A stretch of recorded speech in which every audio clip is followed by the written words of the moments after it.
Estamos a día 14 de febrero del año 2005, son la hora 17:15. Nos encontramos presentes en el local de la Asociación Mundial Argentina UNAR con el señor Roberto Mader, que es un cineasta brasilero que viene haciendo una recorrida por los países latinoamericanos para conocer de primera mano la tragedia que algunos de ellos han vivido y han tenido que soportar, la subversión terrorista.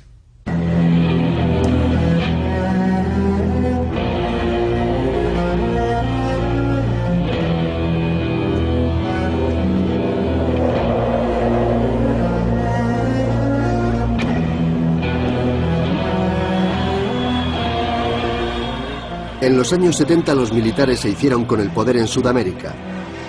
Como pretexto dijeron que combatían el ascenso de la izquierda.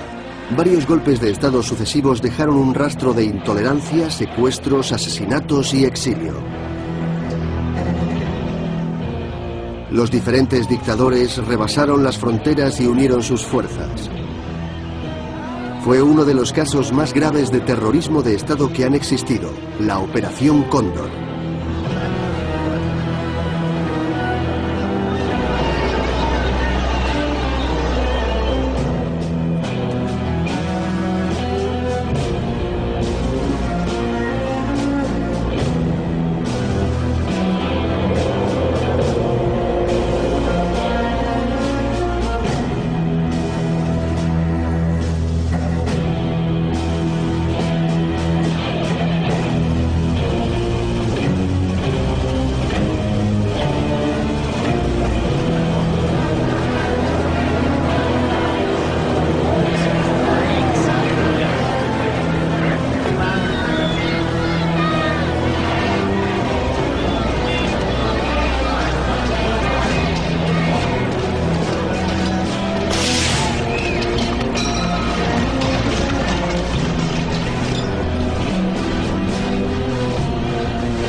Operación Cóndor, episodio primero.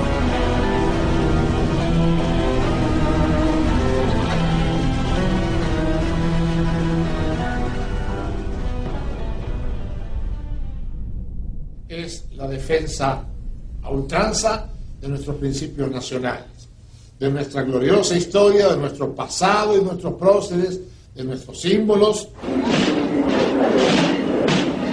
Somos una entidad, sinceramente, de gente honorable, señor. De gente honorable con un pensamiento nacional. Nacional.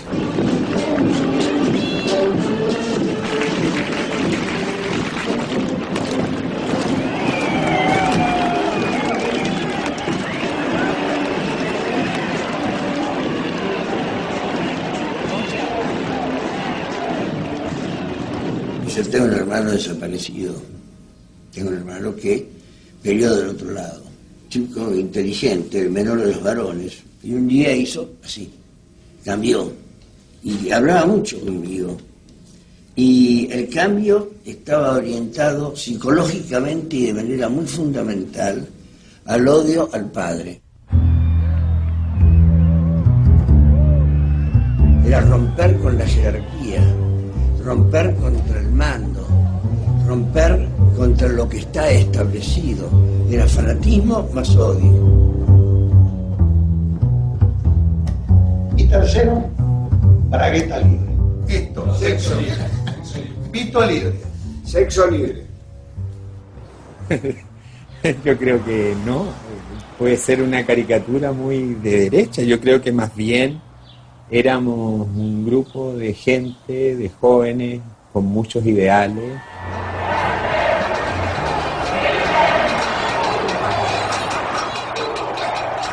Era tan evidente esta crisis social que se vivía, que indudablemente el postular una sociedad mejor no era nada novedoso.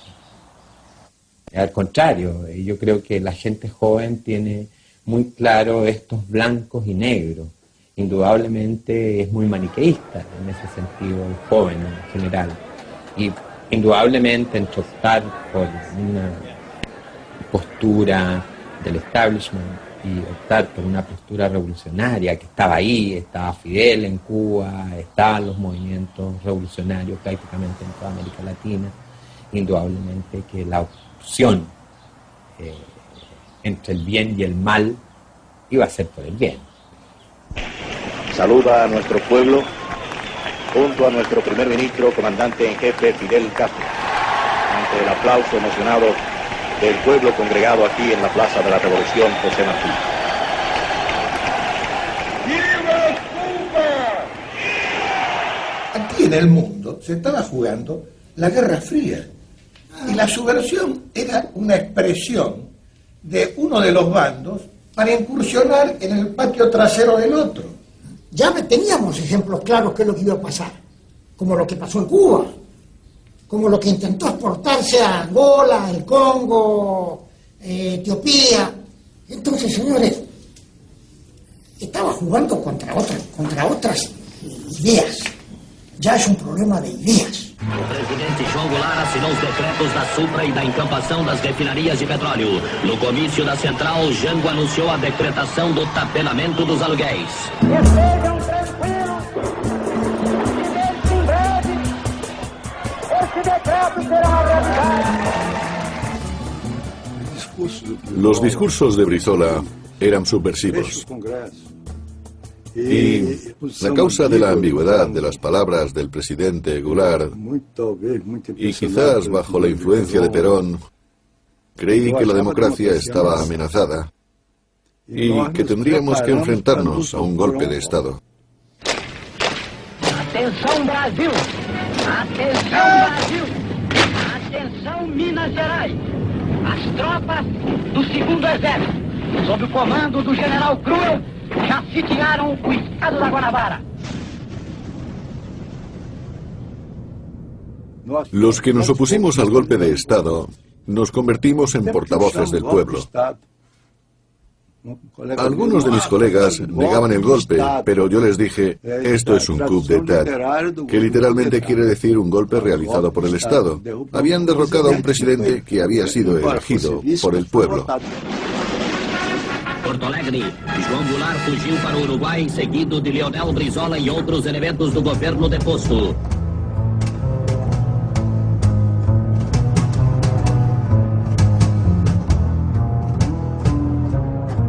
Y nos dimos cuenta de que teníamos que estar preparados. Esta vez les atacaríamos antes de que ellos nos atacaran a nosotros.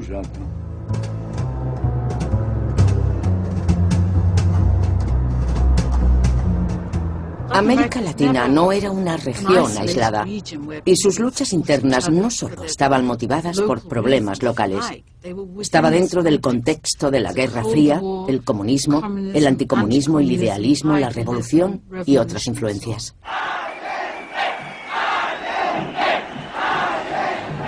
Salvador Allende era la gran esperanza de América Latina. El resto de los países se encontraban en una situación muy diferente. En Brasil vivían en una dictadura que representó un punto de inflexión histórico. Pero en 1972 y 1973 todavía existía la posibilidad de que un cambio radical tuviera éxito. La idea de Allende consistía en implantar un socialismo mediante la democracia, con un fuerte control estatal sobre la economía para redistribuir la riqueza.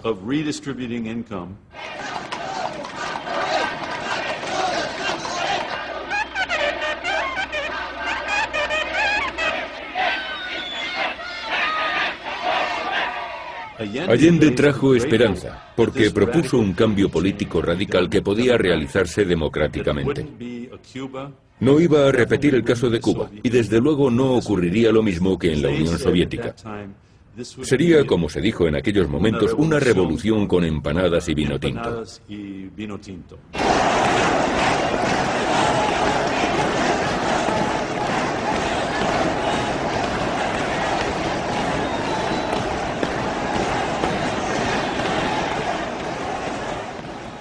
Gobierno popular, democrático, nacional, revolucionario, que debe cumplir un programa para abrir lo más amplio y rápidamente el camino al socialismo y a la transformación de nuestra sociedad. ¡Nacionalismo!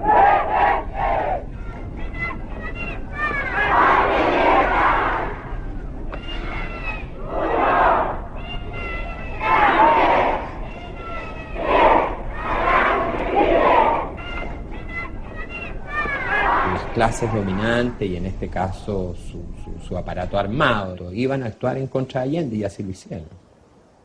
Conspiraron de 1000 maneras en contra del gobierno de Allende. Fue así, señores empresarios, para que a contar de ayer martes de las 0 horas se paralizaran los servicios de todo Chile. Se organizaron grupos de derecha que empezaron a desarrollar actividades de sabotaje en contra del gobierno de Allende e indudablemente que empezaron a trabajar también a las Fuerzas Armadas. Que se acuse constitucionalmente al presidente y lo saquen el 21 de mayo mismo, porque tiene destruido, molido, y este es un gobierno corrompido y degenerado, señor, degenerado y corrompido, inmundo. Comunistas asquerosos, tienen que salir todos de Chile. Los ricos jamás van a tirar para nosotros. Y todo lo que tenemos nosotros ahora lo tenemos para el gobierno de ahora.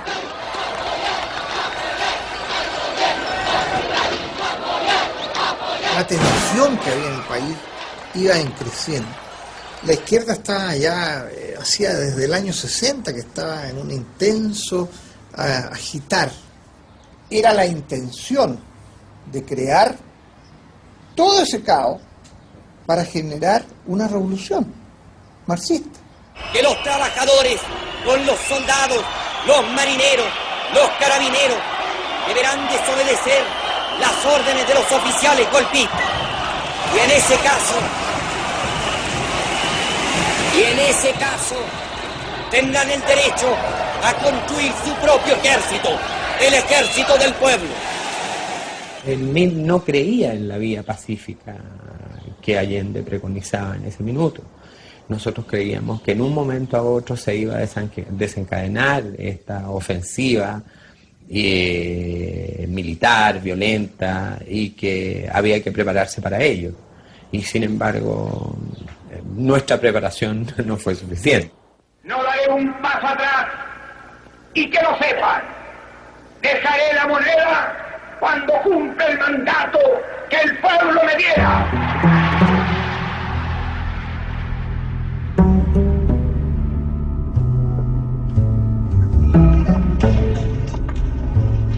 Desde las 10:30 horas se ha requerido rendición de Salvador Allende. El Palacio de la Moneda deberá ser evacuado antes de las 11 horas. A las 11:00 de la mañana hay que atacar la moneda porque este gallo no se va a entregar.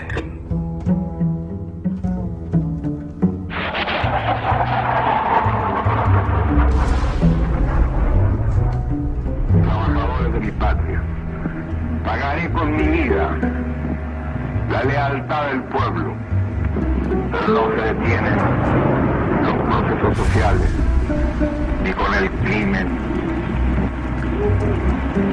ni con la fuerza. La historia es nuestra. ¡Viva Chile! ¡Viva el pueblo! ¡Vivan los trabajadores!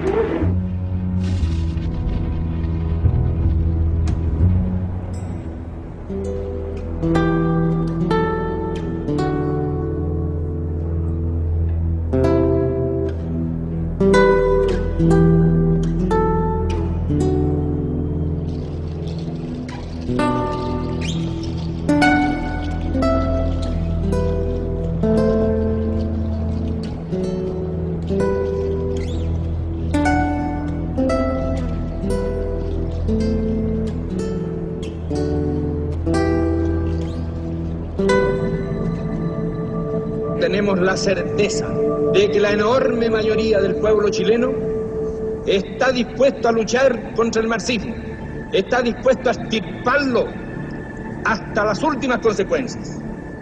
Las cámaras quedarán en receso hasta nueva orden. Eso es todo. Bueno, desde el primer día, la izquierda mundial se encargó de producir la imagen de un hombre malo. Mi papá estuvo varios días sin dormir y cuando asistió a las primeras ceremonias, asistió como se usaba en esos años, anteojos oscuros, mi padre llegó con los ojos rojos de dolor. Entonces esa foto recorrió el mundo. Aquí tenemos, señores, al más malo de los malos.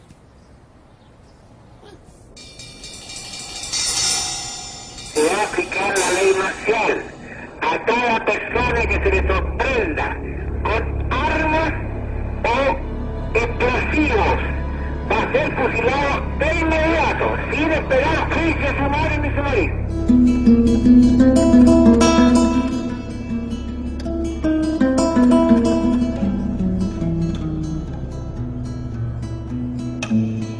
Mira, desgraciadamente no había otra salida. Las fuerzas, si no se empleaba por el lado nuestro, o sea, la iban a emplear por el otro lado.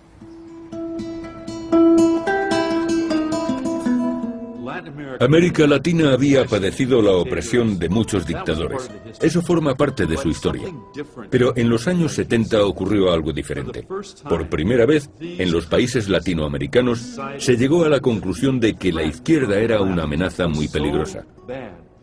Por tanto, había que eliminar físicamente a todos los que trataran de implantar ese concepto de la sociedad. Hubo terror a todos los niveles y arrestos masivos que se realizaron en secreto. Por primera vez, las desapariciones en América Latina se debían a una política de Estado.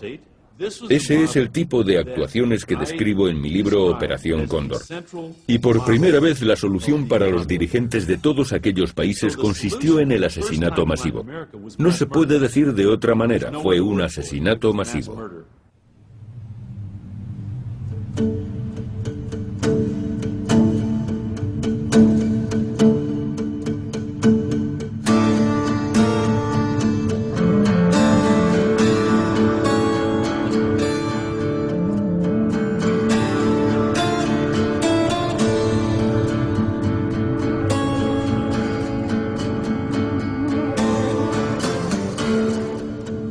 Ahora mismo me dio una cosa que entra aquí, un sentimiento de tristeza, porque aquí habíamos miles y miles de personas. Cuando dicen que habían 2.000, 8.000, no, aquí habían 15.000 personas.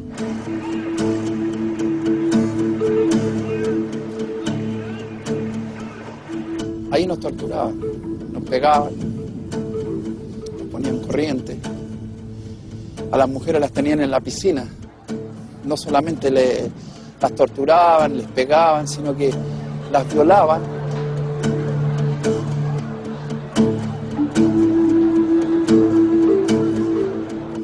Perdóname que me haya emocionado. No, está muy bueno, muy lindo de vivir.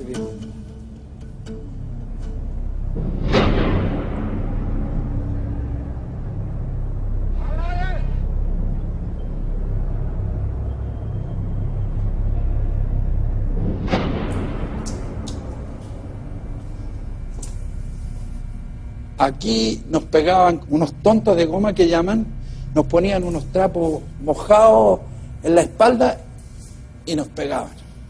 Aquí murió gente, mucha gente al estadio, incluso te golpeaban el portón ahí y venían con listas. Fulano, fulano, fulano, se lo llevaban y los compañeros no volvían nunca más.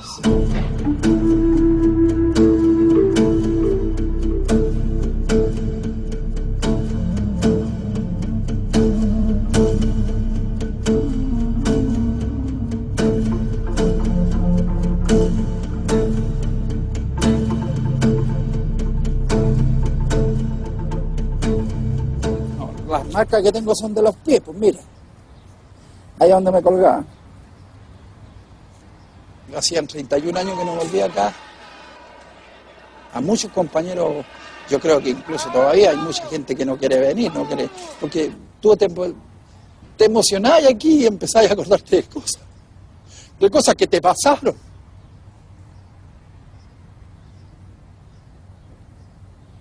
¿Cómo nos trataron?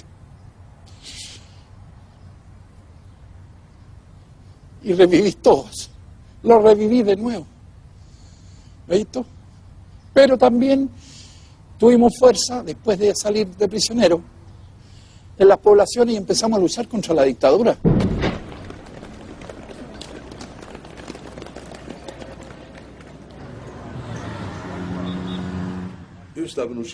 Estuve exiliado en Chile durante el golpe militar.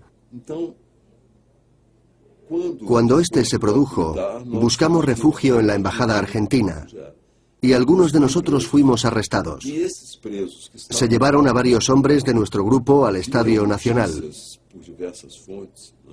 Y después nos contaron que los agentes brasileños les habían torturado. La policía brasileña estaba en el Estadio Nacional ayudando a la policía chilena, pero aprovecharon para buscar y arrestar brasileños exiliados en Chile. Y también querían aprender de aquella experiencia para organizar la contrarresistencia en Brasil. Aquellos primeros contactos permitieron un intercambio de información y posteriormente condujeron a un sistema más elaborado y a la Operación Cóndor.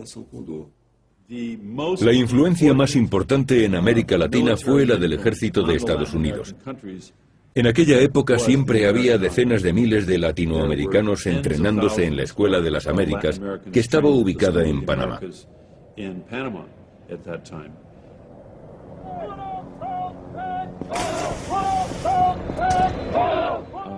Hablé con un instructor que trabajó allí en 1976 y me explicó que su misión consistía en que los países latinoamericanos compraran equipamiento militar a Estados Unidos y no podían comprar a nadie más. Era un gran negocio.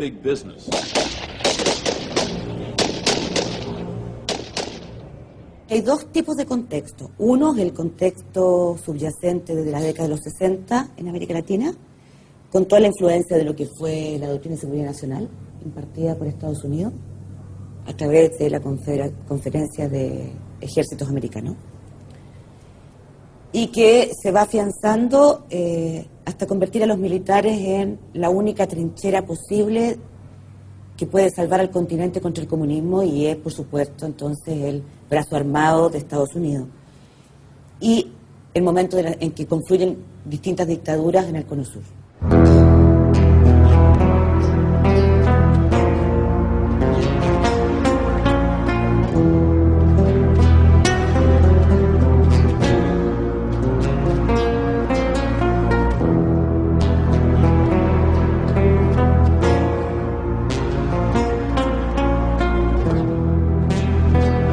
Creo que no hay otro momento en que hayan confluido en tantos países de América Latina tanto poder concentrado en ello. Y eso hace que se embriaguen y quieran tener más poder.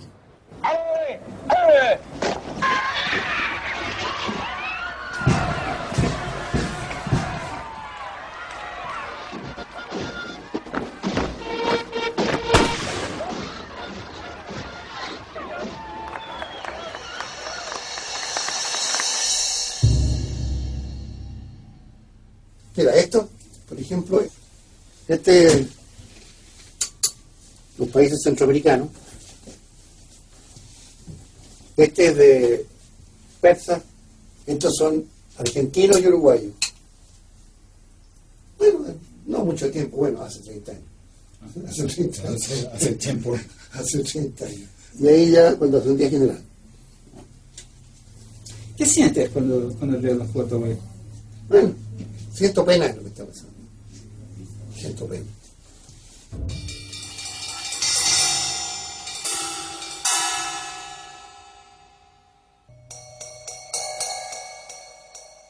Sino que simplemente el punto está en que a mí me ordenaron, siendo teniente coronel, que organizara una dirección de inteligencia nacional porque nosotros no teníamos. Y lo presenté el día 12 de noviembre del 73. Fue aprobado y me ordenaron, organice la DINA.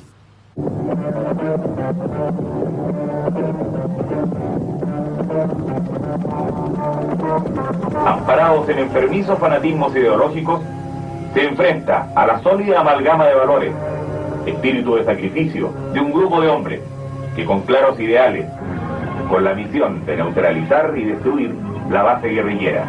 Desde el año 72 existían terroristas en Chile, habían entrado más de 10.000 cubanos, todos del ejército cubano, habían entrado 1.500 soviéticos, todos del ejército soviético.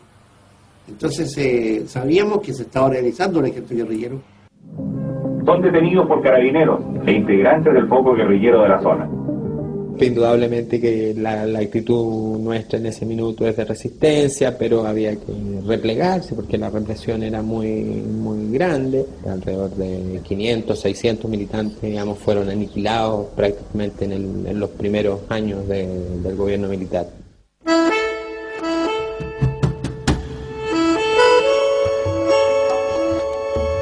Allá soy detenido, posteriormente me llevan a uno de los campos de concentración. Bueno, tú tienes las imágenes.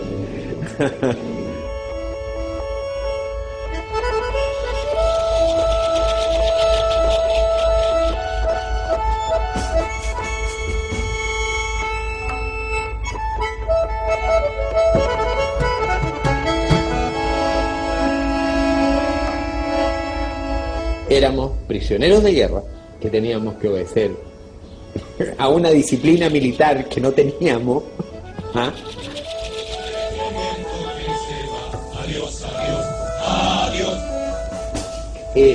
35 himnos militares. Cada himno militar tenía un número. Vamos a cantar el 5. Tenías que saber que ese era el número 5, y cuando te pasaban del 5 al 23, quedaba la escoba, digamos. O sea, era terrible.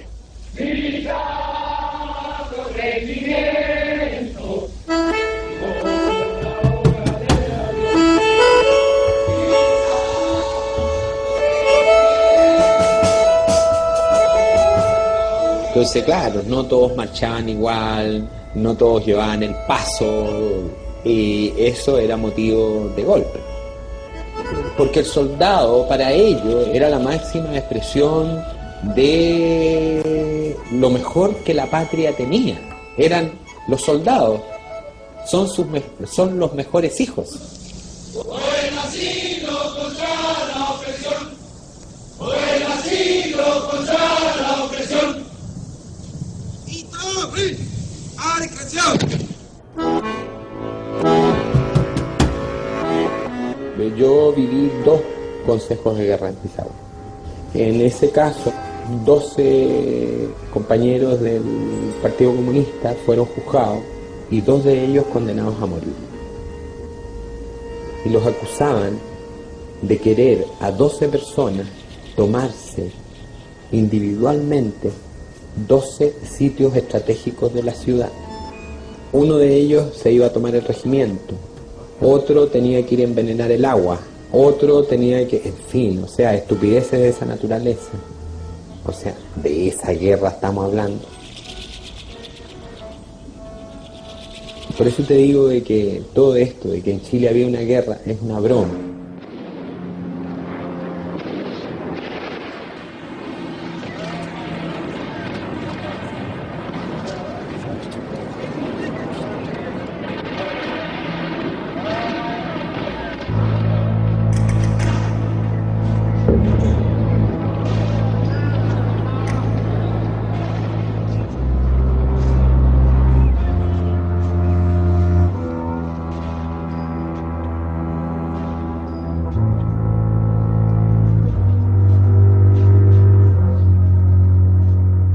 No existía ni una capacidad militar de enfrentamiento real, digamos, o sea, concreto, que tú puedas decir, hay 2 bandos en pugna, hay una guerra de guerrilla generalizada en el país, o sea, no existía.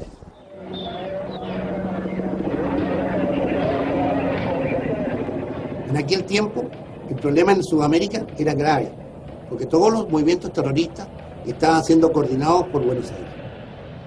Como cristiano digo que en realidad que hubo una guerra subversiva, nosotros no la iniciamos, ni la deseábamos, fuimos llevados a ella, fuimos nos involucraron en ella y teníamos que pacificar este país.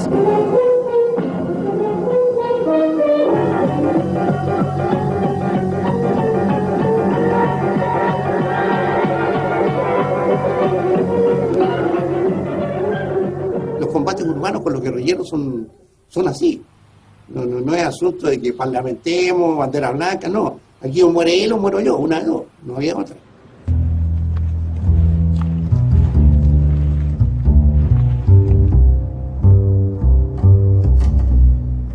La lucha va a ser con el ejército, con los que tienen las armas en su poder, y por lo tanto asumir de nuestro lado el uso de las armas y de la violencia como un medio inevitable.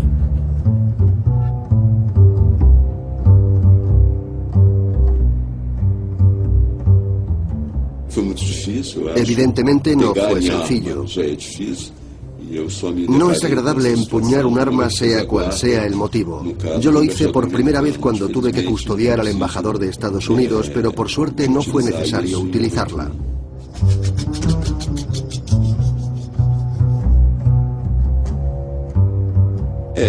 Aquella era una situación extrema, pero sirvió para demostrar que una resistencia sin armas no tenía sentido, y de ese modo conseguimos afianzar nuestra posición. Se necesitaba una resistencia efectiva y para lograrla era imprescindible que contásemos con armas. Había una actitud igual en todos los países, estaban actuando todos igual. Entonces se vio que la Junta Coordinadora estaba funcionando. Esta Junta Coordinadora Revolucionaria del Sur es la que coordinó durante muchos años todos los movimientos terroristas de América del Sur.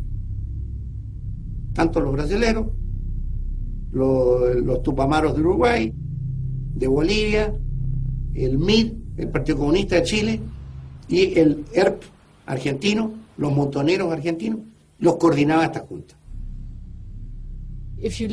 La mayor parte de las organizaciones de izquierda sufrieron represalias y algunas fueron eliminadas cuando los militares tomaron el poder.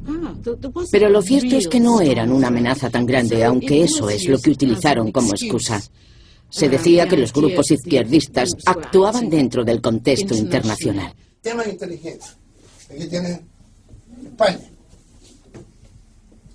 Uruguay, Ecuador.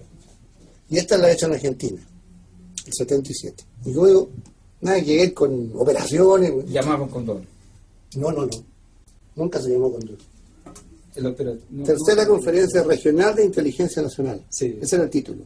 Nunca se llamó Operación Cóndor desde el punto de vista como lo pretenden presentar. ¿Cuál es el problema? Muy simple. Lo mismo que hay hoy día, lo mismo que hubo siempre. El sistema de intercambio de informaciones entre los diferentes países. ¿Qué hicimos? Hicimos reuniones de los servicios de los jefes de servicios de inteligencia nacionales de los diferentes países que se acoplaron a esto. La primera se hizo en Chile, el año 75. Y entonces, me acuerdo que el delegado uruguayo dice, yo en homenaje a los países que están al lado de la cordillera de los Andes, que era la masa, le vamos a poner Cóndor, sistema de inteligencia Cóndor, no operación. Es muy distinto el decir sistema a operación. Operación es actuar en algo. Sistema es un sistema de información. Cuando alguna vez Manuel Contreras ha dicho de que Operación Cóndor solo era intercambio de información, se está refiriendo al comienzo, cuando se operaba a través de los agregados militares. Pero ya en la reunión de noviembre del 75, que fue avalada por Pinochet, y que es una reunión de Estado, en que se invita a participar a los gobiernos militares de Argentina, de Brasil, de Uruguay, de Paraguay y de Bolivia, ya la coordinación adquiere un nivel distinto. Ahora se trata ya no solo de la información, sino también de la posibilidad de detener a los opositores de los distintos regímenes militares de la época en cualquier país que estuvieran y el intercambio de prisioneros. Washington, urgente, agencia Reuters. El ex canciller y ex ministro de Defensa chileno Orlando Letelier murió, víctima de un atentado contra su automóvil. Orlando siempre fue partidario de Allende y fue ministro de Defensa durante el golpe militar. Orlando fue llevado a la prisión como prisionero de guerra. Y finalmente después de un año, fue exiliado como un paquete. Volvió a los Estados Unidos porque se dio cuenta de que era más útil contra la dictadura en Estados Unidos. Y eso le ocasionó que el Consejo de Ministros de Pinochet, que firmaron todos ellos, le quitaron la nacionalidad a Orlando. Y después lo mataron. El asesinato de don Orlando Letelier lo cometió la Central de Inteligencia Americana, llámese CIA. Hoy en día tenemos pruebas de que la Operación Cóndor fue más que una reunión de los servicios de inteligencia o un intercambio de información. Su objetivo era el asesinato de los oponentes políticos.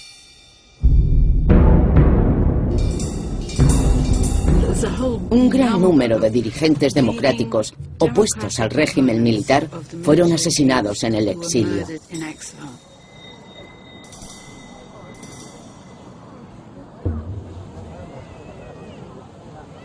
Yo diría que a 30 años del asesinato ya nosotros estamos tranquilas en términos de que sabemos perfectamente qué sucedió. Tenemos la declaración del autor material de los hechos, Michael Townley, que declara que él y su esposa fueron quienes pusieron la bomba. De modo que ahí se queda muy claro, porque además estas personas pertenecen directamente a la DINA y al servicio exterior de la DINA. Townley era un individuo, agente de la CIA infiltrado en Chile. La prensa lo ha convertido en agente de la DINA, pero nunca lo fue. Pero estaba en contacto con la CIA. Era proveedor de la DINA, de elementos electrónicos. Yo creo que hubo agentes dobles, de hecho trabajó para la DINA y está reconocido que trabajó también para la CIA. Son expresiones evidentes de la penetración norteamericana en Chile, pero no puede decirse que los crímenes cometidos en Operación Cóndor sean todos atribuibles a la CIA. Yo creo que eso también juega en favor de Contreras como una excusa absolutoria para decir, no, todo lo hicieron norteamericanos, eso no es cierto.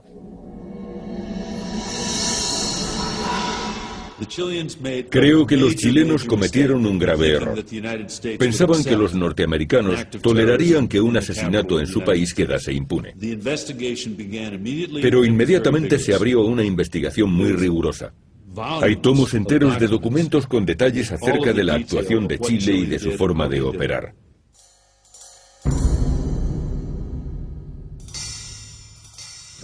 Contreras es un tipo muy inteligente. Sabía que los partidos izquierdistas de Latinoamérica iban a caer en esa trampa. Y de hecho lo hicieron. Muchos políticos sudamericanos de izquierdas dijeron, la CIA fue la responsable de la Operación Cóndor. La CIA es la responsable del asesinato de Carlos Prat. La CIA es la responsable del asesinato de Letelier. No existen pruebas de que la CIA eliminara a nadie, o de que pidiera a otros que lo hicieran. Sin embargo, no hay duda de que en la CIA conocían los planes de la Operación Cóndor y se beneficiaron de la información que les proporcionó. Cuando se desclasificaron los documentos de la CIA, está revelado que hay informaciones del Centro de Operaciones de la CIA en Santiago que informa a Estados Unidos que ha nacido la Operación Cóndor y que su misión es el secuestro y la detención de opositores a los regímenes militares, al punto que hay una reacción de Kissinger que se preocupa y se molesta por los excesos que están cometiendo estas dictaduras militares, y hay una recomendación de Kissinger para que se morigere la acción, recomendación que es subvertida por el Pinochet cuando ocurre el asesinato de Orlando Letelier en Washington. Kissinger hizo un recorrido por varios países en 1976 y antes de las reuniones oficiales, él ya había tenido contacto con el ministro de Asuntos Exteriores chileno. Cuando llegó el momento de intervenir, dijo, ahora tengo que dar un discurso sobre los derechos humanos, pero sois libres de hacer lo que queráis. Los que pensaban como Kissinger aceptaban que aquellas medidas eran necesarias. Solo así podrían eliminar lo que ellos consideraban amenazas comunistas, guerrilleros y opositores. Morality can be applied as directly to the conduct of states to each other as it can to human relations. That is not always the case, because sometimes statesmen have to choose among evils. ¿Este lo sacaste? No, el brasilero. ¿De cuándo? Este es del 76. Llegó un día unos emisarios ahí, tu amigo de Brasil. ¿Quién? Creo.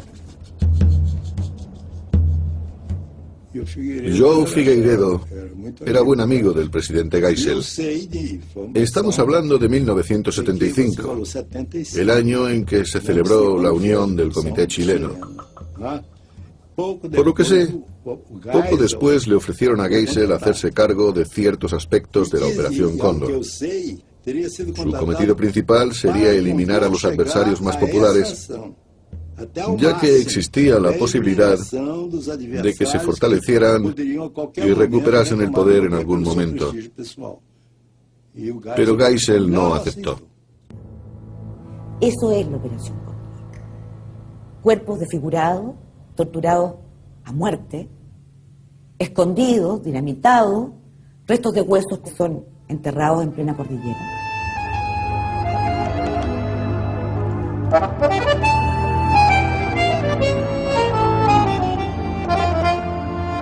Después del golpe de Estado en septiembre del 73, cuando se da el golpe de Estado en Chile, todo el Cono Sur pasa a estar en ese momento bajo dictadura y Argentina es el único país que abre sus puertas además al refugiado político.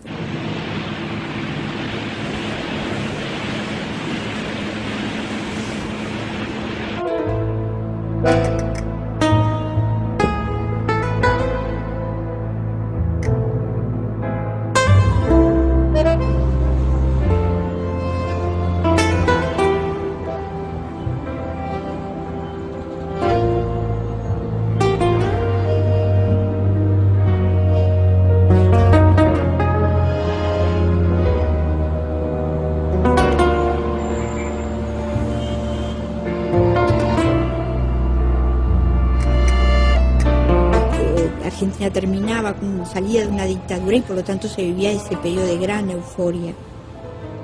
Dejo mi casa, dejo mi familia, dejo mi entorno más inmediato, me voy a la Argentina.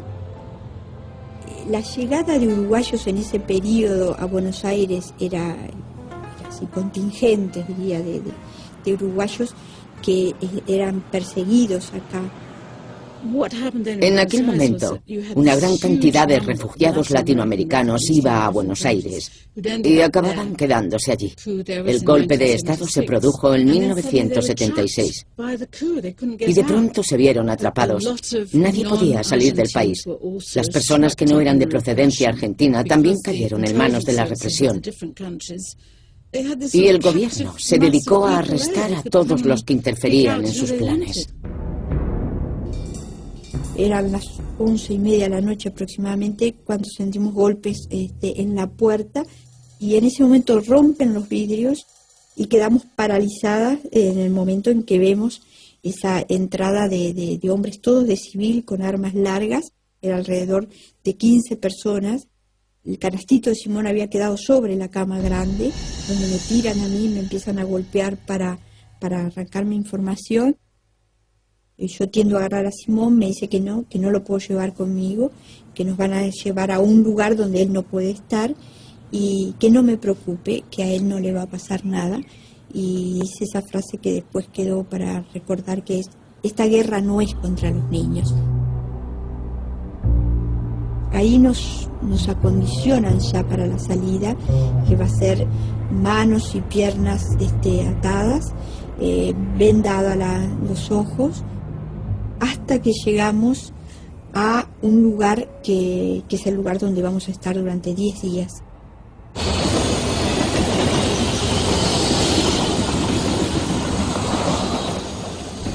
La llegada, la entrada va a ser inmediatamente de una gran golpiza. Los gritos van a ser escuchados de forma permanente.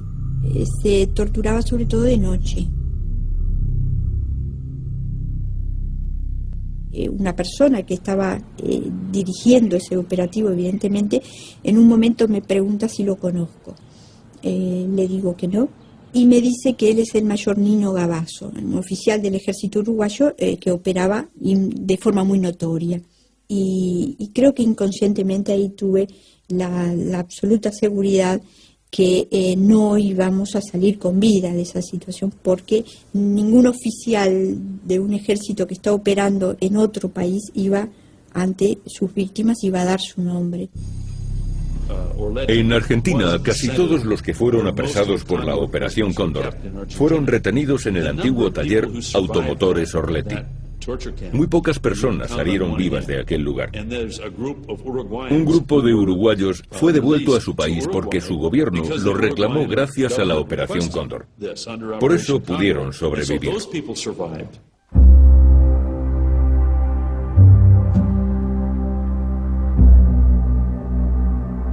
Yo creo que el mundo en ese periodo se empezó a enterar de lo que había pasado realmente en estos países del Cono Sur, lo que había sido toda esa operación Cóndor, toda esa práctica de la desaparición forzada, y en particular lo que había sido el secuestro de niños.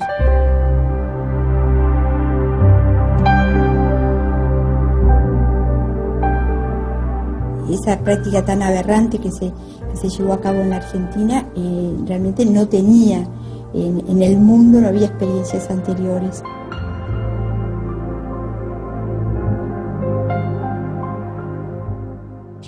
La gente no podía creer que los niños estuvieran desapareciendo. Por supuesto, las desapariciones se produjeron durante un periodo de tiempo muy largo.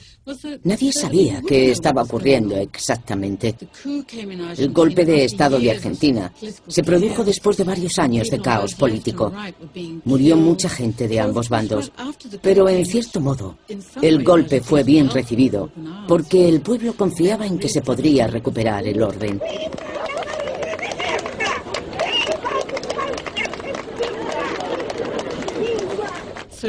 Que los militares estuvieran en el poder era algo bueno. Pero por entonces todavía no se sabía nada acerca de aquellas desapariciones.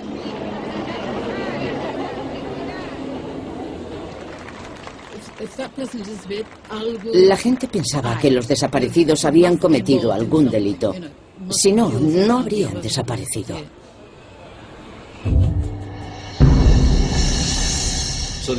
Los argentinos querían que sus operaciones se mantuvieran en secreto. Nadie debía conocer sus planes, ni saber qué estaban haciendo. Y no debía haber supervivientes. En el caso de Chile, se cree que murieron entre un 5 y un 10% de las personas arrestadas. En proporción no es mucha gente. Y este es un dato muy importante, porque en Argentina ocurrió justamente lo contrario. En conjunto se arrestó a menos personas, pero muchísimas de ellas fueron asesinadas. Puede que entre un 50 y un 80% de los detenidos. El mismo día que me anunciaron que había desaparecido mi hijo mayor, a mí siempre en el barrio me decían Kika, y me convertí en Eve Bonafini. Eve Bonafini es una madre que le tocó vivir una tragedia y que decidió convertir el dolor en lucha y que tal vez el mundo me conoce por eso.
Cuenta que desde el primer día que se lo llevaron tuve que inventar. Primero porque no había nadie que te hiciera un habeas corpus. Después porque mi hijo me dijo, mira mamá, se puede hacer en cualquier papel. Nosotros habíamos comprado factura cortamos un pedazo del papel y ahí escribimos el primer habeas corpus. Nosotros, sin saber, porque no había un abogado que te escribiera una raya, ni que te dijera cómo se hacía. Pero además porque nadie veía nada. No tenés más ningún pariente, no tenés más ningún amigo, no tenés más nada, porque ya sos la madre de los terroristas.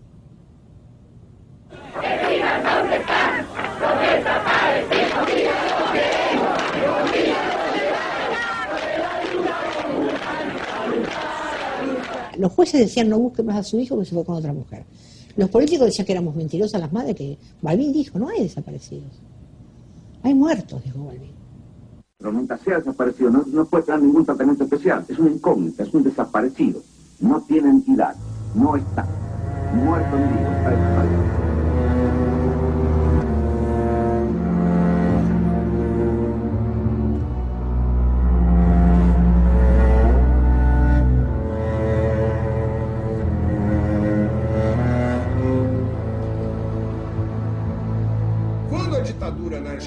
Cuando la dictadura era más brutal en Argentina y cuando la lucha armada se organizó, hubo muchas personas que decidieron huir a Brasil.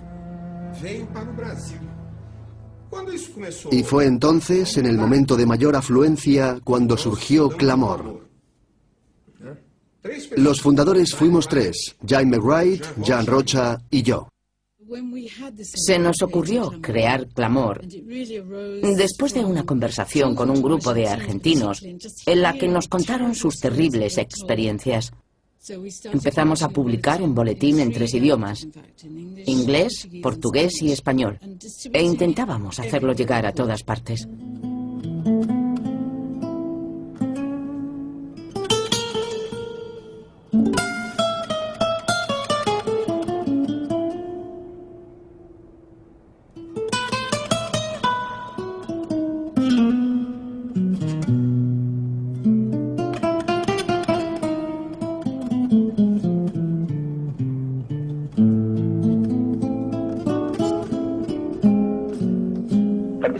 Exactamente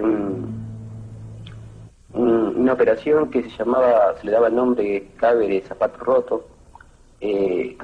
Consistió en la detención de integrantes del PVP en Montevideo y luego de acuerdo con la policía brasileña se procedió a ir hasta la ciudad de Porto Alegre, en Brasil, a detener a unas personas que por declaraciones de los detenidos también pertenecían al PVP y estaban en ese momento en esa ciudad.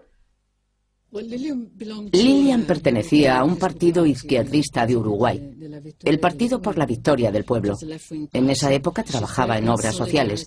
Vivía en Porto Alegre, muy cerca de Uruguay. ¿Y a qué se dedicaban? Se dedicaban a repartir propaganda y a hablar con la gente y a explicarse que había que organizarse y denunciar los crímenes de la dictadura.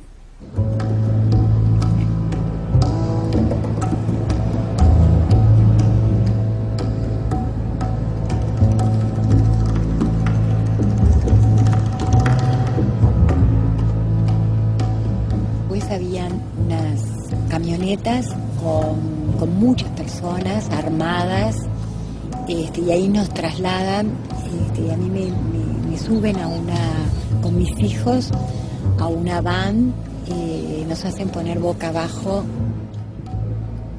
Para mí lo que estaba pasando era mucho más grave que la muerte. Porque en definitiva ahí estaban mis 2 hijos boca abajo en una camioneta rodeados de metralletas.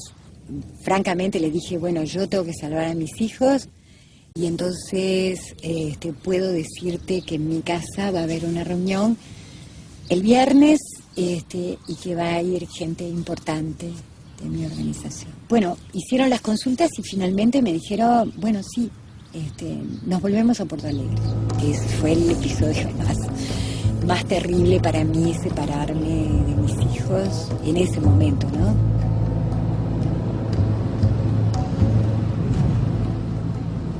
Después que llegamos a Montevideo, los niños fueron trasladados a un apartamento que la compañía posee en el centro de Montevideo, por la calle Río Negro. Ellos quedaron ahí hasta que posteriormente fueron entregados a sus abuelos, ¿no? nos vamos para mi casa porque ellos instalan una ratonera, ¿no?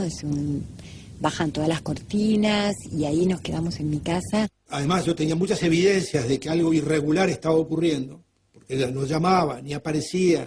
Mi primera idea fue colocar algunos testigos que tuvieran algún tipo de impunidad, que pudieran actuar allí, algún tipo de inmunidad más bien. Entonces lo llamé a Luis Claudio Cunha, que era en ese momento jefe de redacción de la revista Bella en Porto Alegre.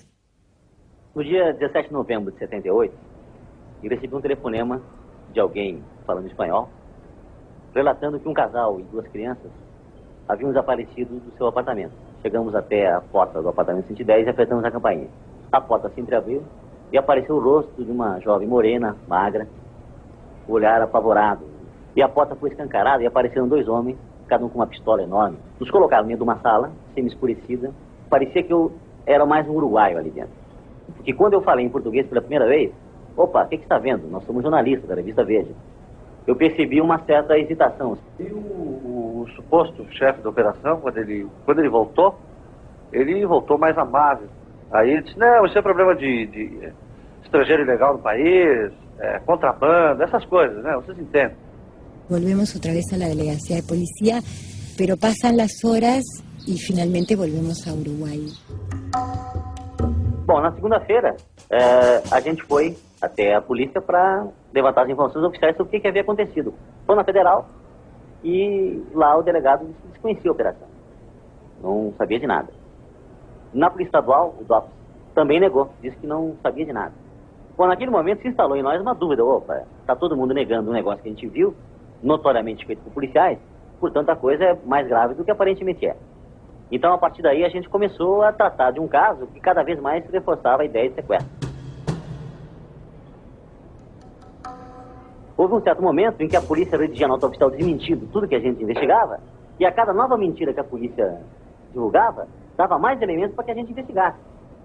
Nós que éramos testemunhas, estávamos passando a ser réus, porque a polícia, ao invés de investigar o que realmente havia acontecido no apartamento, estava investigando o nosso passado. Y de inmediato toda la prensa brasileña se portó admirablemente bien, ¿no? O sea, se formó un club de secuestro, donde había como 25 o 30 periodistas, fotógrafos, que se reunían cada tanto, intercambiaban opiniones e informaciones, y mantuvieron la denuncia mientras Liñán estuvo presa en buena parte de los diarios de Brasil. O cano da arma em primeiro plano, atrás dessa arma tinha uma figura um pouco conhecida para mim, porque eu trabalho em esporte há muito tempo, né? E a figura é o Didi Pedalada. Descobrimos depois de um tempo que ele estava trabalhando na polícia, depois de ter deixado de jogar futebol. E pela primeira vez a gente conseguia daí trazer a investigação para dentro do apartamento e identificar um personagem que era policial, e um policial brasileiro, mostrando que as pessoas que estavam presas no Uruguai haviam saído daqui com a colaboração brasileira. Isso era importante, porque mostrava a conexão Brasil-Uruguai na operação.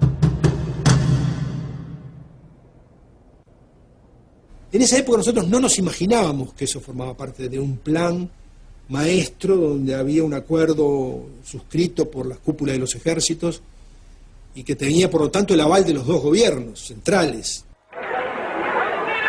En noviembre de 1978, la gran campaña de solidaridad desplegada por la Fuerza Democrática de Brasil y del mundo entero impidió que Lilian Celiberti y Universindo Rodríguez pasaran a engrosar la lista de desaparecidos.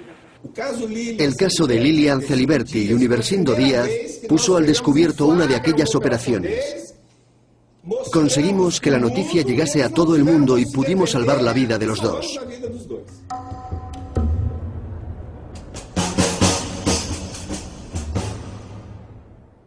En aquel caso concreto, la Operación Cóndor no tuvo éxito.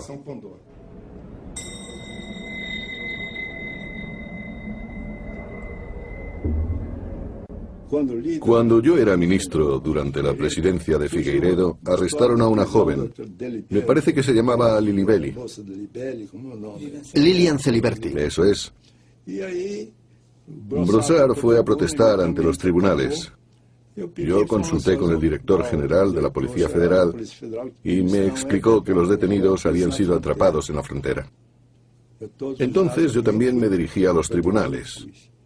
En ese momento no podía imaginarlo, pero varios años más tarde supe que me habían dado información falsa.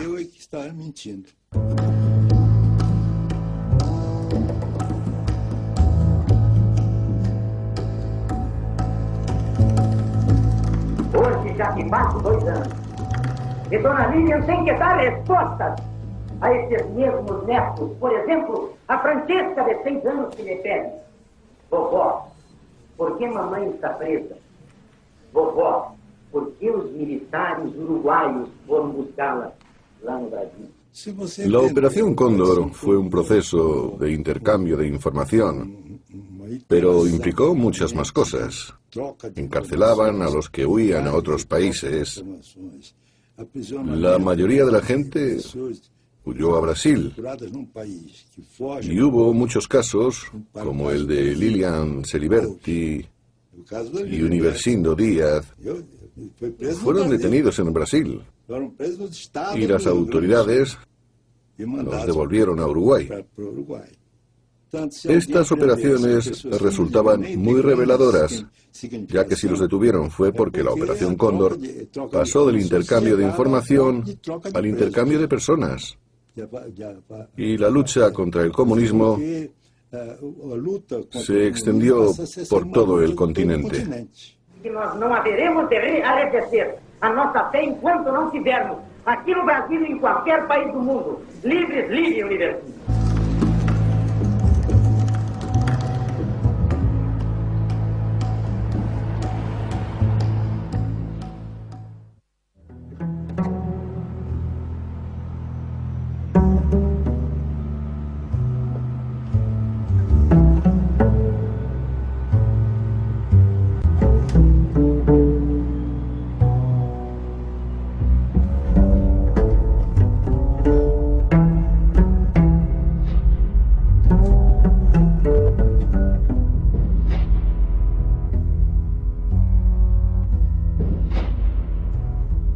Empezaron a desgarrar mi blusa.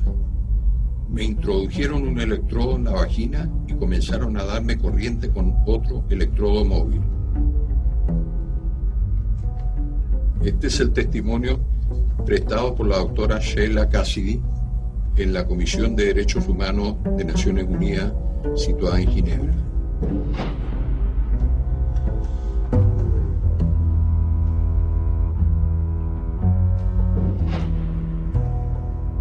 Este es el lugar donde funcionó uno de los centros más siniestros de la dictadura militar, que fue conocido como el cuartel Terranova, donde la gran mayoría de los prisioneros que pasaron por este recinto desaparecieron.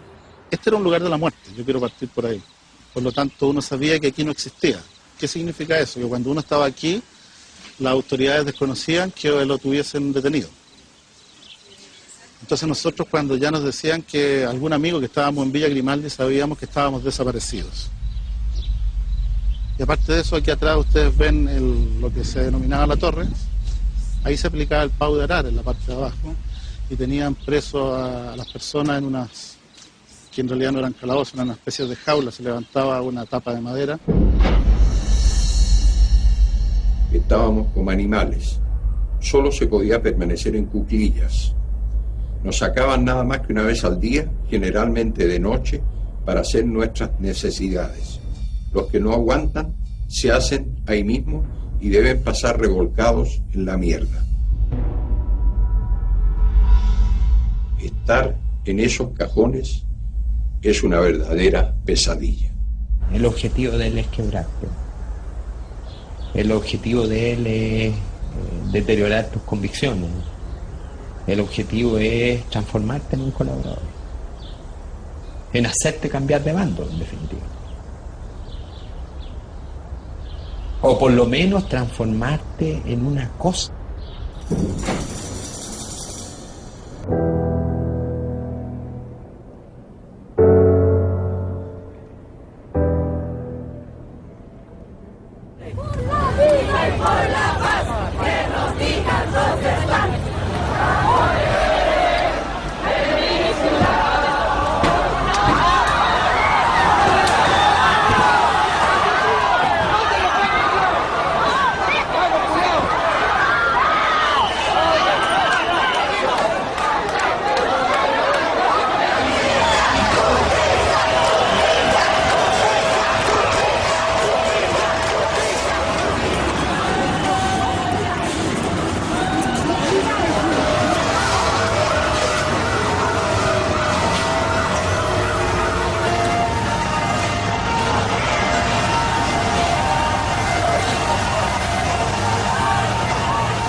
Contreras era el que estaba a cargo de la Dirección de Inteligencia Nacional la DINA, este aparato represivo que funcionó durante tantos años en nuestro país.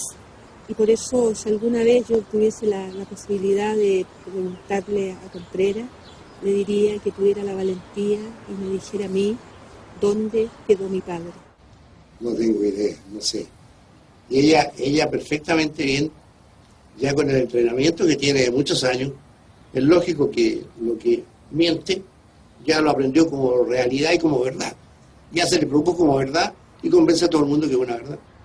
Él sabe qué pasó con él y por lo tanto en algún minuto de su vida tendrá que asumir no solamente la muerte de mi padre, sino que la de tantos otros compatriotas. ¡Viva! ¡Que el régimen lo devuelva vivo! ¡Alejandro Pinochet! ¡Que el régimen lo devuelva vivo! ¡José Reina! ¡Que el régimen lo devuelva vivo! ¡Julio Muñoz! ¡Que el régimen lo devuelva vivo! ¡Manuel Jesús Sepúlveda! ¡Que el régimen lo devuelva vivo!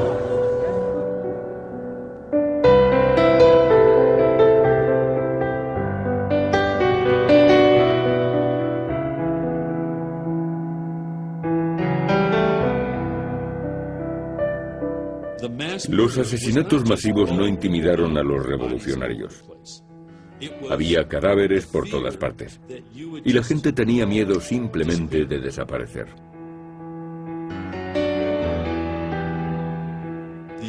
La política de desaparición es muy útil para el terrorismo de Estado. Porque el terrorismo no es solo violencia. Trata de infundir miedo, terror. Su objetivo principal es sembrar el pánico y conseguir que el temor domine las mentes y las vidas de los supervivientes.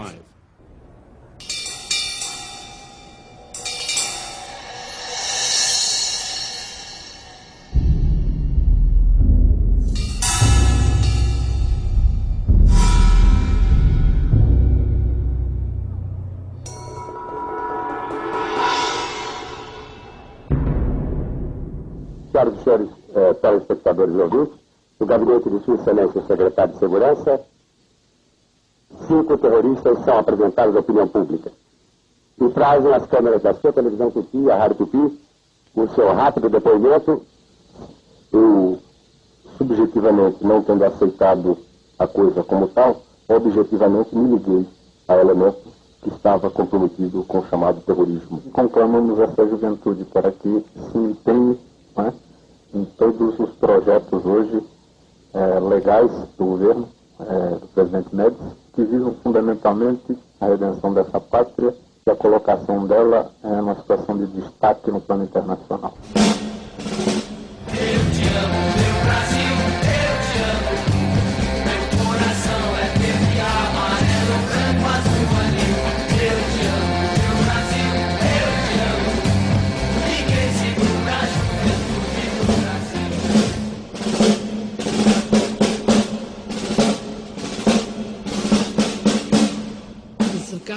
En aquel momento, Brasil no resultaba tan terrible y opresivo como los demás países, y por ese motivo era el destino principal de los que huían de Argentina, Uruguay, Paraguay, Chile y Bolivia.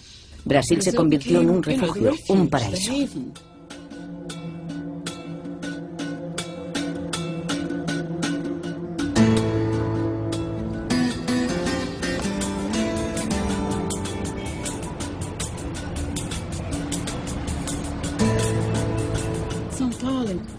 Sao Paulo recibió una gran afluencia de gente. Llegaron exiliados y refugiados de todos los países del Cono Sur, en los que había una dictadura militar. Paulo Evaristo Arns era arzobispo de Sao Paulo y acogió a todas aquellas personas. Trataba de aconsejarles y les ayudaba en lo que necesitaran.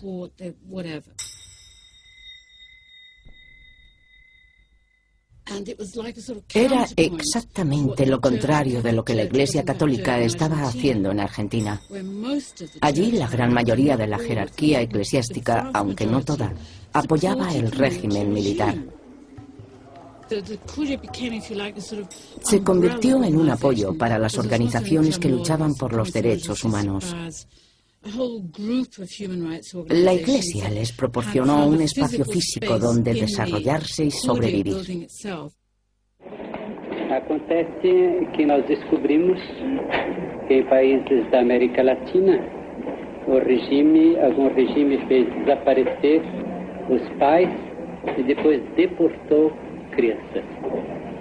Portanto, ato contra todo e qualquer direito fundamental do homem. Bem, Dom Paulo, é casal de refugiados uruguaios que se refugiam na Argentina com seus 2 filhos. São presos pela Polícia de Segurança da Argentina através de troca de tiroteio. As crianças foram colocadas dentro de uma banheira, tá certo? E por isso, quando a polícia invadiu a casa, as encontrou. Un día recibimos una carta de una mujer uruguaya, Angélica, que estaba desesperada. Nos contaba que su hija, que estaba casada y tenía 2 hijos, se había marchado a Argentina. Y ahora Angélica había oído que ella y su yerno habían muerto, pero no tenía noticias de sus nietos. Hace 3 años que los estoy buscando y es lo único que me queda. ¿Y los pais de él? No sé nada de ellos. Espero que todos me ayuden a encontrarlos. Publicamos las fotos y la noticia de que los niños habían desaparecido y pedíamos cualquier tipo de información. 2 meses más tarde recibimos una carta procedente de Brasil, de Sao Paulo. Nos la enviaba una asistente social que trabajaba allí. Y decía: he leído un artículo en Clamor respecto a la desaparición de unos niños. Y estoy casi segura de que he visto a esos 2 niños en Valparaíso.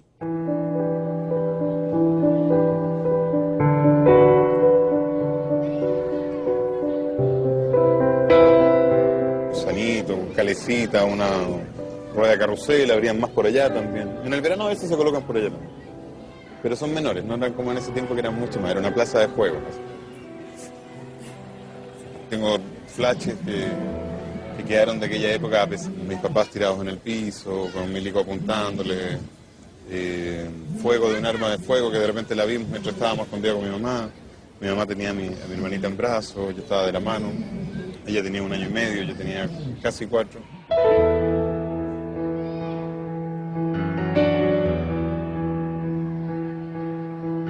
Lo que sí me dicen que nunca nos soltamos, sí, que siempre estamos tomando todo. Sí, que me cuidaba, que se habla de un auto muy elegante que llegó acá, con unas personas que nos dejaron acá, nosotros estábamos como muy bien vestiditos, o sea, no era como unos niños abandonados de indigentes o cosas así. Todo el día nos dejaron en la mañana acá, pasó toda la tarde, y ya cuando se estaba haciendo de noche como ahora, el dueño se preocupó, el dueño de los juegos, la persona encargada de los juegos, no sé quién era, y ahí ve que nadie nos viene a buscar y llama a Carabineros.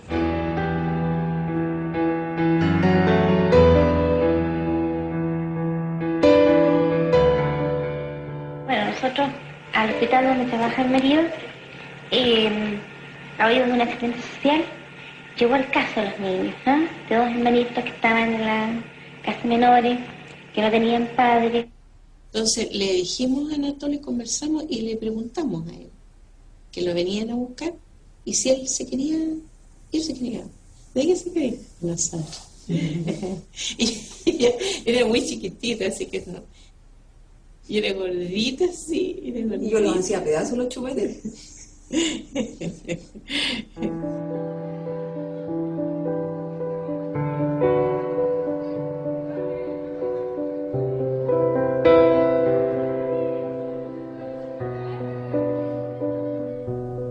Cuando nos íbamos a venir, entonces ella no quiso quedarse. No se quiso quedar.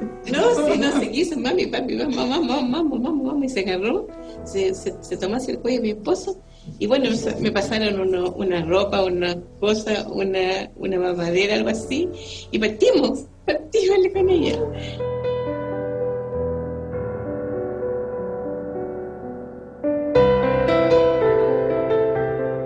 cuando ellos llegaron a nuestro lado no tenían acento. Nosotros pensamos que eran algunos chilenos, chilenos que habían tenido que irse del país, o sea, pero nunca nos dijeron de qué nacionalidad. Eso no nos dijeron nunca.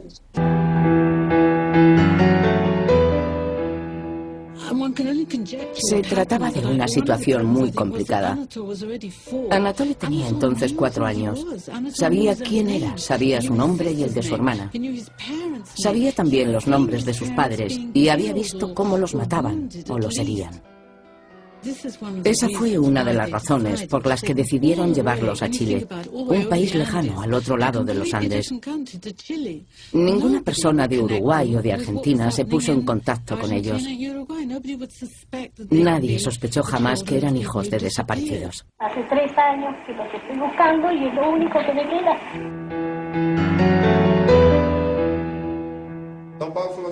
El arzobispo don Paulo quería que fuéramos a Chile a investigar, así que lo hicimos. Nos fuimos a Chile y a las 3 de la tarde nos presentamos en aquella casa.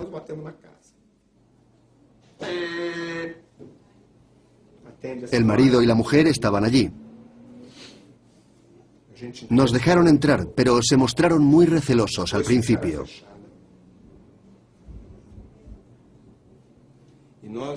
Intentamos tranquilizarles y les explicamos que no íbamos a llevarnos a los niños.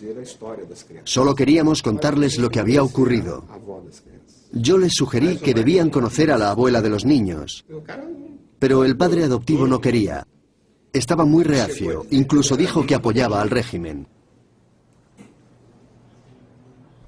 Y ahí nos contaron todo, así de golpe y porrazo, o sea, nos fueron narrando todo lo que había pasado, todo, quién eran, de dónde eran, lo que había ocurrido, todo. Nosotros no nos imaginábamos alguna cosa así, no nos imaginábamos. Llamamos a la abuela de los niños y le dijimos que los habíamos encontrado. Fue un milagro. Finalmente, Angélica, la abuela, viajó a Chile para reunirse con sus nietos.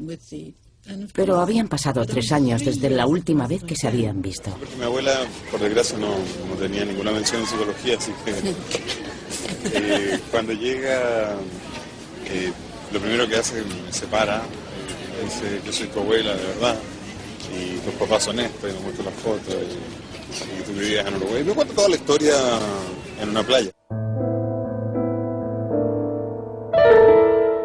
Há condições dos seus netos voltarem para sua casa.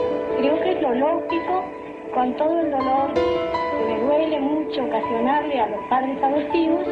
Veremos cómo vamos a congeniar de forma que ellos no lo pierdan del todo tampoco. La abuelita venía como dijéramos, a lo mejor, después de decir, ya, yo ahora voy, los traigo. Y los traigo. Pero no era así, o sea, no era porque está arraigado los sentimientos nuestros.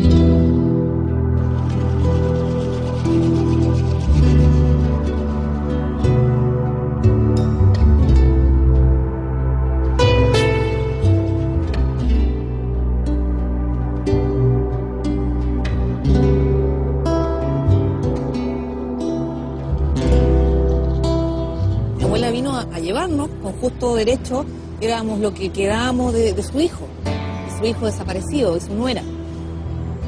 Entonces los psicólogos hablaron y dijeron que esto sería una doble pérdida. Esto podría destruir a estos niños de nuevo, por lo menos a Anatol, porque yo no me acuerdo. Entonces se tomó la decisión entre las 2 familias de mantener las relaciones con ellos, viajar una vez al año para allá o ellos venían para Chile.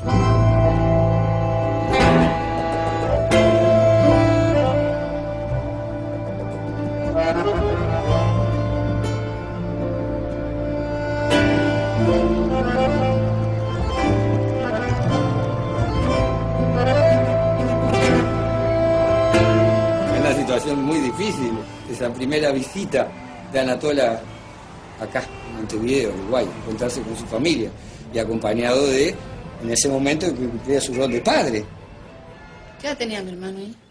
Y tendría 7, 8, más o menos 8 años, Anatola. Y recuerdo los almuerzos o las cenas con tu papi, tratando de él integrarse a la familia, respetando, ¿no? Respetando que él tenía que estar atrás, un paso atrás.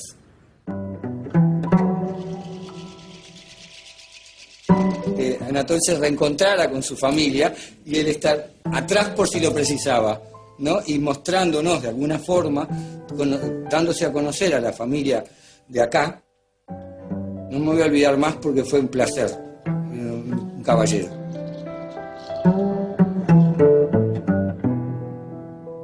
Porque en ese momento justamente ellos notaron la posibilidad de perderlos y entonces se abrieron totalmente con nosotros, a que no se imaginaban la vida en ese momento sin ellos, lo cual no dejó margen de dudas. Ese era el lugar donde estaban mejor y que iban a estar mejor, y creo que sigo diciendo que no nos equivocamos. La prueba hoy por hoy la tenemos acá.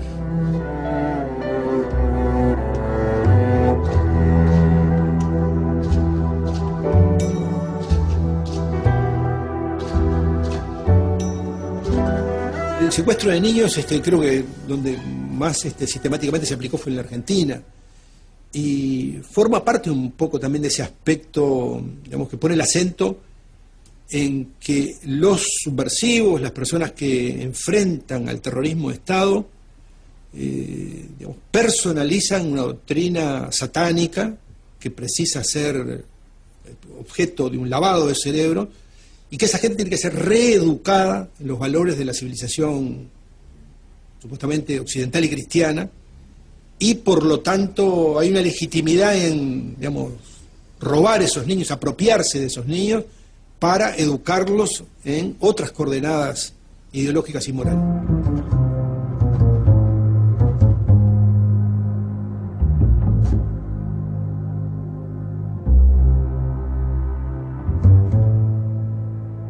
Esa foto fue la que recorrió el mundo en alguna medida. Era el único dato que nosotros teníamos para buscar a Simón, ¿no? No tenía ninguna otra característica particular más que el color de su cabello y el color de su piel. Se pudo salvar esta foto porque yo la había enviado a mi familia y por lo tanto ellos tenían esa foto, y después fue con la que se hizo toda la denuncia sobre la desaparición, sobre el secuestro de Simón.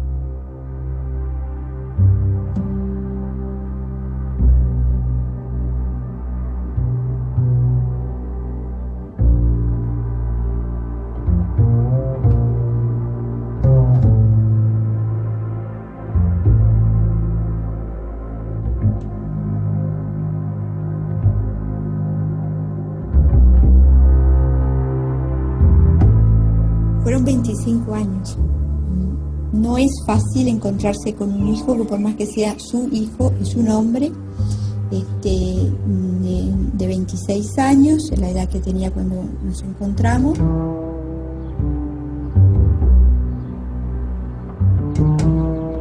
Recuerdo sus primeras palabras que me dicen: yo he sido hasta ahora un chico feliz. Quiero que te incorpores a mi felicidad. Lo que dice, nos cuentan que, bueno, acá hay dos víctimas, una soy yo y otra es esta mujer que está tantos años buscando. Por el lado de Simón estaba viviendo lo que era el conocimiento de toda esa su nueva historia de vida. Estaba tremendamente golpeado y dolorido por el engaño, por la mentira. Yo en un momento sentía como que había perdido a una familia, pero aún a nosotros no nos tenía. No nos conocía, no se podía vincular. Proveníamos, también estábamos en lugares muy distintos. Él era una familia de policías, de gente que había estado actuando en el mismo régimen dictatorial. Nosotros éramos las víctimas. Estas fotos son de un muro en la ciudad de Montevideo, que la gente lo hizo de forma espontánea cuando tuvo la noticia de que había aparecido Simón. Sentirse que tienen dos nombres, dos historias, dos fechas de nacimiento, dos vidas, porque Simón me dijo del primer momento: a mí, llámenme Simón, a mí no me afecta eso. Yo sé que para ustedes ese nombre tiene un sentido. Él desde el primer momento pidió que se mantuviese reserva sobre su identidad. Creo que cuando llegue el momento en que él esté preparado para afrontar el salir a la órbita pública, creo que yo me voy a dar cuenta de antemano. Pero ¿y si llega ese momento? Porque no siempre quiere decir que llegue.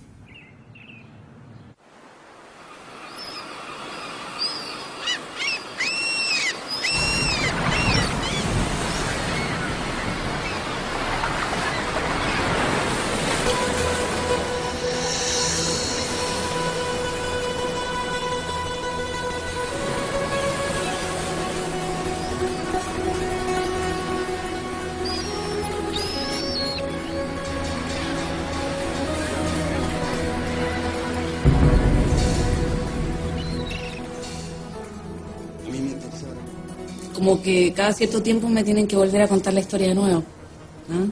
Y siempre la voy reelaborando, la reinvento, y por otro lado siempre se me olvidan cosas. Al principio fue como, qué horror lo que le hicieron, quizás que le hicieron. La fantasía de no saber te genera muchos fantasmas, o sea, quizás a mi mamá la abusaron, o a mi padre cuánto tardó en morir, cosas así como que a uno se le dan vuelta. El no saber es peor que saber.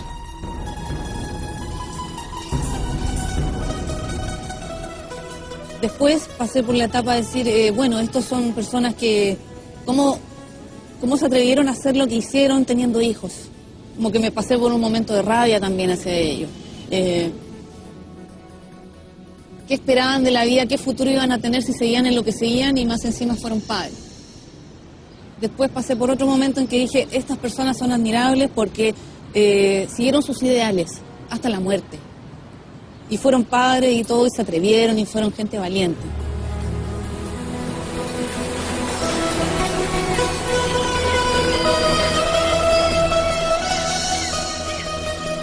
When they tell you I'm not a prisoner, don't believe them. They'll have to admit it someday. Believe them. Don't believe them when they show you the photo of my body. Don't believe them. Don't believe them when they tell you the moon is the moon. If they tell you the moon is the moon. That this is my voice on tape. This is my signature on a confession. If they say a tree is a tree, don't believe them. And finally, when that day comes, when they ask you to identify the body, and you see me, and the voice says, we killed him. The poor bastard died. He's dead. When they tell you that I am completely, absolutely, definitely dead, don't believe them. Don't believe them.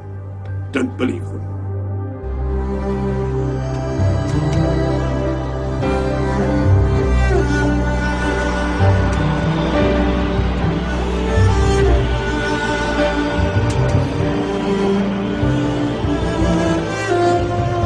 Quiero decir, chicos, a nuestros hijos también les gustaba el rock. También cantaban y eran felices, tenían sueños y esperanzas. Pero se guardaban un poco de rebeldía para la lucha.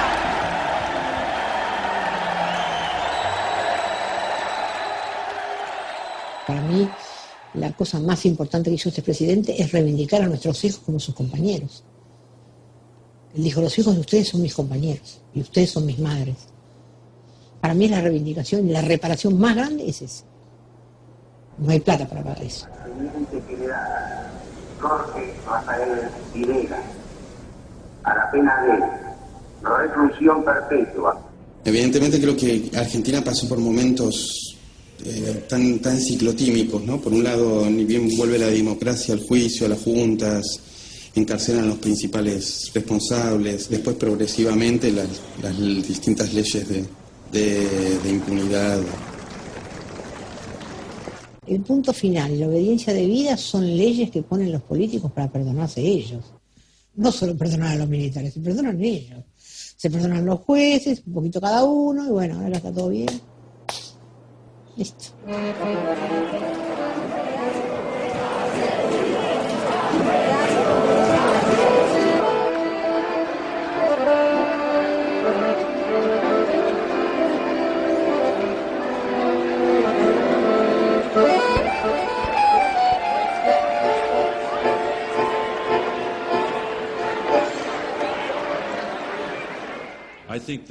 Ahora en muchos países se están investigando aquellos casos y a las organizaciones implicadas.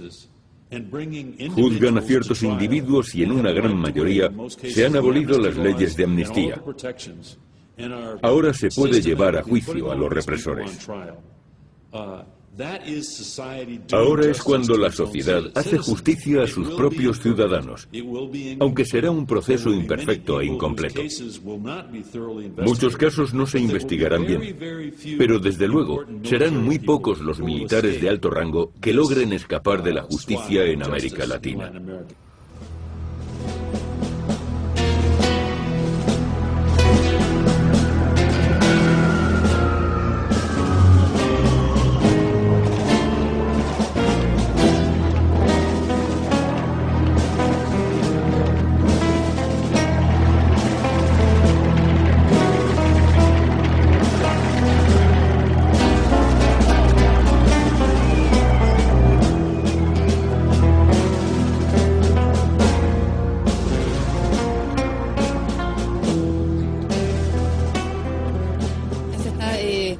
Pidiendo perdón, se está reestructurando esta historia perdida, se está hablando de lo que pasó, se está reconociendo mucho. Algo que nunca pensamos que iba a suceder es que por ejemplo, cuando sometieron a juicio a Pinochet, eso era algo que a todos nos cayó, pero de cajón estábamos, ¿qué? Dios mío, esto es un sueño.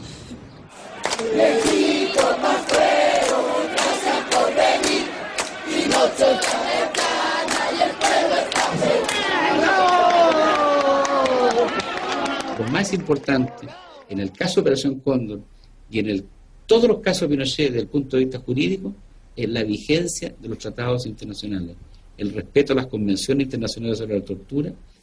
Y concluyo con esta afirmación: el culpable y el responsable de su propio procesamiento es el mismo Pinochet, porque Pinochet el 20 de septiembre de 1973 dictó el decreto ley número 5, que lo hizo para justificar los consejos de guerra, y dijo: a partir de hoy el estado de sitio se entiende estado de guerra interno. Al decir eso, incorporó los convenios de Ginebra.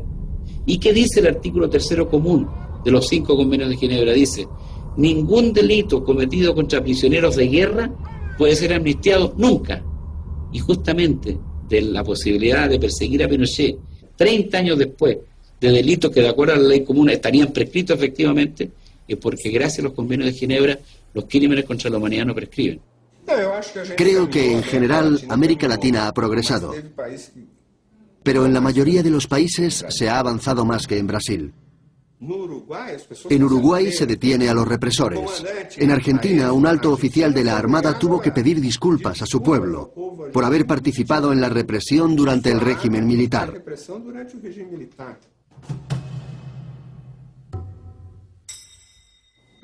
Pero en Brasil los implicados se garantizaron la amnistía en 1979. Y desde entonces no se ha avanzado mucho. Para un pueblo que ha sufrido tanto, ese no es modo de cerrar las heridas. No hemos examinado los archivos, no hemos encontrado a los que desaparecieron y tampoco sabemos qué les ocurrió a los guerrilleros uruguayos. Las heridas no se han curado. Brasil no ha podido pasar página. La verdad es que sí hemos pasado página. Pero hay muchas personas que no quieren aceptarlo. Cuando defendí la amnistía a favor del presidente Figueiredo, me dijo algo muy interesante. Pasariño, vas a representarnos, pero no pidas perdón por nada. No tenemos que disculparnos por nada de lo que ha ocurrido, porque eso implicaría que nos arrepentimos.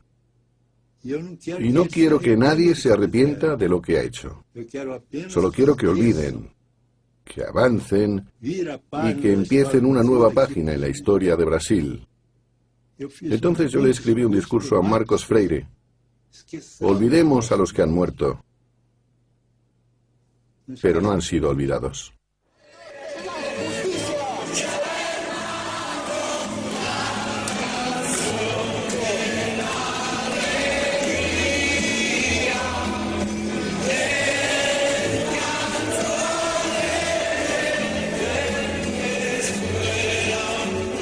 Los familiares de los muertos o desaparecidos tenían dos opciones. O escogían la vía armada para tomar venganza por sus manos, o escogían el camino de la justicia. Sorda, muda, impenetrable. Cuando de 7.000 recursos de amparo solo aceptan uno, cuando las mujeres les decían, si tu marido se fue con otra, siguieron, día tras día. ¿Cuál es el resultado? Un país que tiene una paz social que no es legado de nadie, es producto de una opción de justicia, de no tomar la venganza por las manos.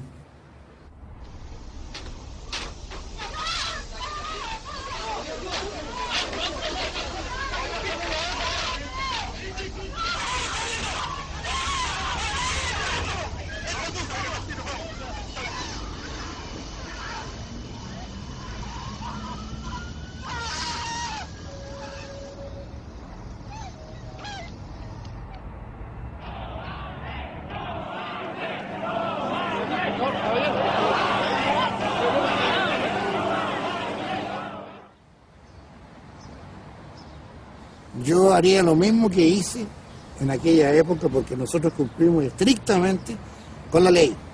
Porque resulta que como dependíamos del presidente de la República directamente, teníamos que atenernos estrictamente al decreto ley que ordenó lo que deberíamos hacer.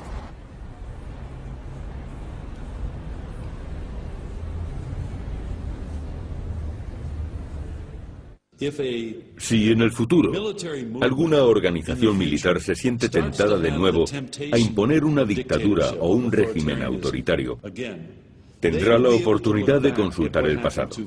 Así sabrán lo que les ocurrió a Videla, a Contreras y a Pinochet. ¿Ahora? Sí, ahora. Podrán conocer todos los detalles y saber la realidad de lo que pasó. En algunos países, los dirigentes totalitarios siguen encarcelados o son perseguidos por la justicia hasta la muerte. Ese ha sido el caso de Pinochet. Es una lección muy importante para cualquier posible megalómano que pretenda hacer lo mismo en el futuro. A mí me pregunta mucha gente por qué doy estas entrevistas, por qué me expongo. Y la verdad es que esto tiene que ver con la intención mía de dar a conocer que esto pasó, porque acá en Chile hay gente que todavía dice que esta operación nunca existió, que es un cuento, ¿ah?